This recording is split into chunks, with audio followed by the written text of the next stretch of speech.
Avant, il fallait de l'argent pour faire beaucoup d'argent. Dans notre génération, les règles ont changé. Ce dont tu as besoin, c'est plus de gros billets, mais de deux choses, le code ou le média. Soit tu maîtrises la technique et tu peux coder des programmes que tu peux ensuite distribuer à des milliers, voire des millions de personnes, soit tu possèdes un média dans lequel tu rassembles une communauté. Et il y a aussi une troisième option. Cette option, c'est l'intersection parfaite entre les deux mondes. C'est une option qui te permet de profiter des deux leviers en même temps et de potentiellement toucher très gros. Cette option, c'est ce qu'on appelle le crypto-communisme.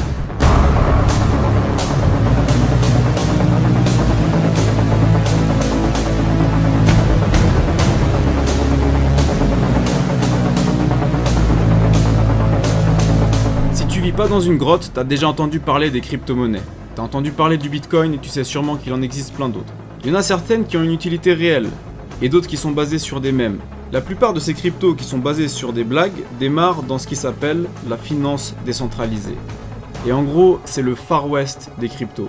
Pas de régulation, beaucoup de hackers, beaucoup de scams, mais aussi beaucoup de profits et forcément beaucoup de pertes.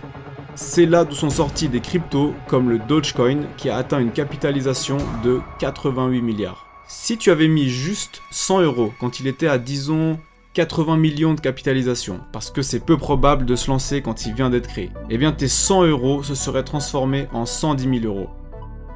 Bon, maintenant tu te demandes peut-être comment le crypto-communisme va te rendre riche. Très bonne question. Je vais te montrer étape par étape comment tu pourrais t'y prendre en théorie, et pour ça, je vais m'inspirer d'un petit nouveau dans le game qui existe depuis un peu plus d'une semaine à la sortie de cette vidéo, le Checkcoin. Première étape, il faut créer la crypto-monnaie. Tu peux aussi penser à un cas d'utilisation de ta crypto, donc une utilité dans le monde réel. Par exemple, avec Ethereum, on peut créer des applications. On en a aussi d'autres qui permettent de créer des marketplaces d'œuvres d'art, ou tu peux aussi t'en foutre et baser ton projet sur une blague et regarder comment rendre ça utile plus tard. Ne l'oublions pas, t'es surtout ici pour te faire un max de thunes. Après, tu dois savoir si tu veux créer un token ou un coin, mais peut-être que tu connais pas la différence. Pour faire simple, un coin c'est plus dur à faire parce qu'il nécessite sa propre blockchain, alors que tu peux créer un token sur la base d'une autre blockchain existante. Je sais que je parle chinois, mais t'inquiète pas, retiens juste que token c'est plus facile, plus rapide et moins cher. Et je te le rappelle encore une fois, t'es là pour t'enrichir, pas pour te casser la tête. Pour la suite du procédé technique, tu vas te trouver un développeur de blockchain pour faire le taf. Ensuite, tu devrais avoir un truc qui ressemble à ça, un smart contract qui est publié sur la blockchain que tu as choisie. Ici, c'est celle de Binance, qui est la plus grosse plateforme de crypto de l'univers pour l'instant. Ok, donc tu as ta crypto-monnaie, maintenant on passe à la deuxième étape. La communauté. Sans ça, ça va être chaud de faire quoi que ce soit. Donc là, il faut du monde, mais pas n'importe quel monde. Il faut un groupe de gens avec une cohésion très forte.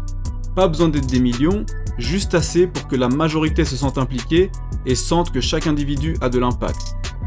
Diviser pour mieux régner, c'est la stratégie parfaite pour mener ton plan à la réussite. Tout comme Napoléon, il faut diviser les forces en groupes indépendants qui agissent et prennent des décisions de manière autonome. En faisant comme ça, tu crées une armée inarrêtable et tu maximises tes chances de consolider globalement la communauté. Mais concrètement, comment faire? Là, c'est soit tu as déjà un groupe prêt à te suivre parce que tu as déjà un business, une page Insta ou YouTube, ou bien tu rejoins une communauté existante et dans le game des cryptos, ça se passe surtout sur Telegram et Reddit. Donc tu crées un canal Telegram, tu attires un max de monde et tu demandes aux autres soldats d'aller chercher des recrues sur d'autres canaux. Tu peux aussi te servir d'un canal officiel qui va servir à diffuser ta propagande pour booster les troupes et leur donner des instructions pour répandre le message. Tout ce processus, il faut idéalement le faire quelques jours avant de lancer la crypto-monnaie, histoire de chauffer les soldats et les préparer à attaquer. Une fois que la communauté est au courant, on passe à la troisième étape, le lancement. Alors quel va être le lieu de naissance de notre crypto? Ce ne sera pas sur un marché régulé, on va devoir sortir de la matrice pour faire ça et se rendre dans le monde chaotique de la finance décentralisée. Un monde dans lequel tu lances des projets à plusieurs millions sur des plateformes qui ont des noms ridicules. Pour commencer, on a deux plateformes, c'est soit PancakeSwap ou PooCoin. Maintenant qu'on sait où la crypto va être propulsée, il faut préparer l'armée à investir. Et pour ça, pas de carte bleue. Il faut que tu installes un portefeuille de crypto-monnaie comme par exemple MetaMask. Pour le recharger, tu dois aller sur une plateforme du genre Coinbase ou Binance et envoyer de l'argent sur ton portefeuille. Maintenant que les soldats sont prêts à dégainer leurs armes, c'est le moment de sortir la bête. Et là commencent les festivités. Des bougies vertes, des bougies rouges, des crashs, il faut s'accrocher. Beaucoup périssent dans le combat, mais avec de la persévérance, le token peut survivre et voir le jour. La grosse majorité de ce genre de projet s'écrase après 4 heures, donc il faut passer ce premier milestone. Une fois que la machine est lancée, tout se joue sur la communauté et un autre aspect que tu dois comprendre. Et ça, c'est l'étape 4, les tokenomics. En gros, c'est l'économie derrière la crypto-monnaie, et c'est ce qui peut jouer un rôle décisif sur la progression de celle-ci. Si on prend le Dogecoin, il a une quantité qui n'est pas limitée, et tout ce que tu peux en retirer, c'est sa plus-value si jamais son prix augmente. Donc rien de fou. Pour ce qui est du Bitcoin, il est limité à 21 millions, ce qui le rend de plus en plus rare au fur et à mesure que les gens l'achètent. Et pour ce qui est de notre exemple de crypto communiste, le Checoin, on a des caractéristiques bien différentes. Déjà, il y a une quantité limitée de 100 milliards d'unités, et chaque transaction est taxée à 15%. De ces 15%, une partie est redistribuée chaque heure à tous les investisseurs qui possèdent des tokens, une autre partie sert à la liquidité pour faciliter les transactions, et une autre partie sert à créer un fonds marketing qui peut être utilisé pour payer des influenceurs et de la publicité. Ce qui se passe avec un tel système, c'est que les gens qui y rentrent ne veulent plus en sortir, parce qu'en vendant leurs tokens, ils perdent 15% en taxes et leurs dividendes payés chaque heure. Si tu veux augmenter exponentiellement les résultats, tu encourages la communauté à réinvestir ses dividendes quand il y a des baisses du prix pour renforcer la capitalisation et continuer la croissance. Au fur et à mesure, la machine grossit, chaque transaction rapporte à l'ensemble qui a intérêt à rester et à réinvestir.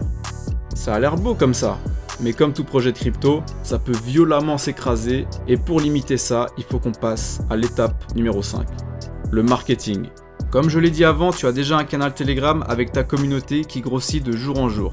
Mais ça ne suffit pas, il faut s'étendre partout. Et pour ça, il faut diviser les forces dans des différents groupes qui ont chacun un objectif précis. Un groupe va aller faire connaître le projet sur YouTube, un autre sur Twitter, un autre sur TikTok. Et comme c'est une crypto communiste, le pouvoir n'est pas censé être centralisé. Tous les soldats sont égaux, même s'il y en a qui sont plus égaux que d'autres. Et ces soldats ont besoin d'armes pour faire grossir la communauté. Quoi de mieux qu'un système de parrainage intégré au canal Telegram qui permet de récompenser tous les jours ceux qui amènent le plus d'investisseurs dans le projet en partageant leurs liens. Maintenant que le cœur de l'armée est organisé et armé correctement, il faut une présence 24 heures sur 24 et 7 jours sur 7. Pour y arriver, il faut s'étendre globalement. Il faut viser tous les fuseaux horaires.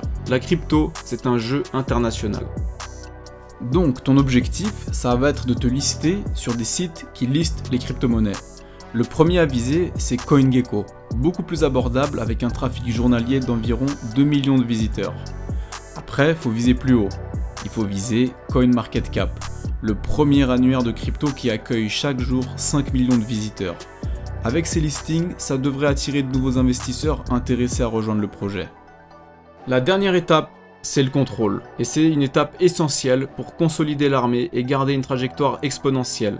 Mais c'est une étape délicate, parce qu'il faut rassembler les baleines et les coordonner. Alors c'est quoi les baleines? C'est toutes les personnes qui possèdent une grosse quantité du token concerné et qui peuvent avoir un gros impact sur son prix. Coordonner ces gens, c'est un bon moyen de contrer les crashs et d'influencer le marché, aussi légal que ce soit. Et voilà le travail. Plus qu'à attendre que ça aille sur la lune pour se créer des revenus passifs reversés chaque 60 minutes et potentiellement vendre un peu de temps en temps. En théorie, ce plan semble parfait, mais n'oublie pas que dans cette guerre, chacun pense à sa gueule, donc reste lucide et fais tes recherches. Est-ce que le Checoin dépassera les autres meme coins et atteindra plusieurs milliards de capitalisation, ou est-ce qu'il va lamentablement se crasher? Pour le moment, personne ne peut le savoir. Ce qui est sûr, c'est que cette trajectoire est influencée par le peuple, et donc par toi aussi. Voilà, tout ce que je t'ai dit jusqu'à maintenant n'est pas un conseil en investissement. Fais attention à la finance décentralisée, t'as peut-être plus de liberté, mais ça implique plus de responsabilité. Abonne-toi pour la vidéo de la semaine prochaine, like pour aller sur la lune, dislike parce que t'es un méchant capitaliste. Merci pour ton temps, c'était Karim.